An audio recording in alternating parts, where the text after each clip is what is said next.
So, eto na nga yung aking pagdi-DIY sa aking Durabox. Sa mga naghihintay, eto na po yun guys. Yung aking basahan na yan, so gagawan ko na lang ng panibagong video. Hi guys! Ayan, blessed Sunday sa ating lahat. Anyway, sa mga nagtatanong kung ano ang ginamit ko dito guys, meron kasi ibang nagko-comment kung ano nga daw to, kung pintura nga daw. So, hindi po yan pintura guys. Ayan po ay wallpaper lang.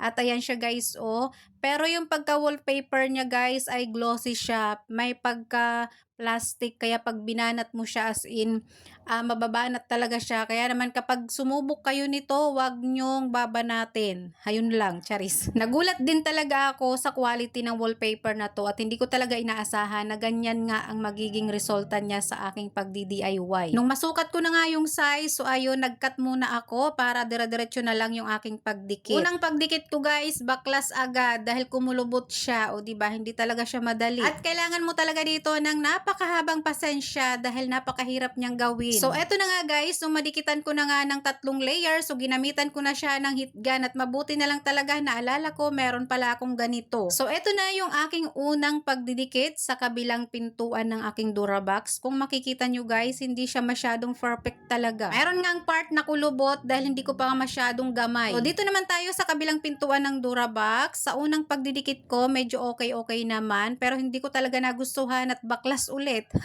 O diba, napakahirap talaga. At sa padalawang pagdidikit, ayan, medyo okay naman siya at nagulat din ako dahil tuloy-tuloy habang hinahagod ko siya pababa, so hindi siya nagkakaroon ng bubbles. Dito, nagkaroon na ako ng medyo technique guys. Huwag pala siyang babanatin talaga dahil kapag bumanat, wala na, sira na. And then guys, kapag nilalapatan ko siya ng heat gun, so nagbabubble siya. Kaya naman ang ginagawa ko, tinutusok ko yung nagbubbles and then lalapatan ko ulit ng heat gun and then pupunasan ko siya ng basahan, nagiging maayos naman siya. May design banda guys, so nagulat ako dahil talagang sumusunod siya kapag yung nilalapatan ko siya ng heat gun.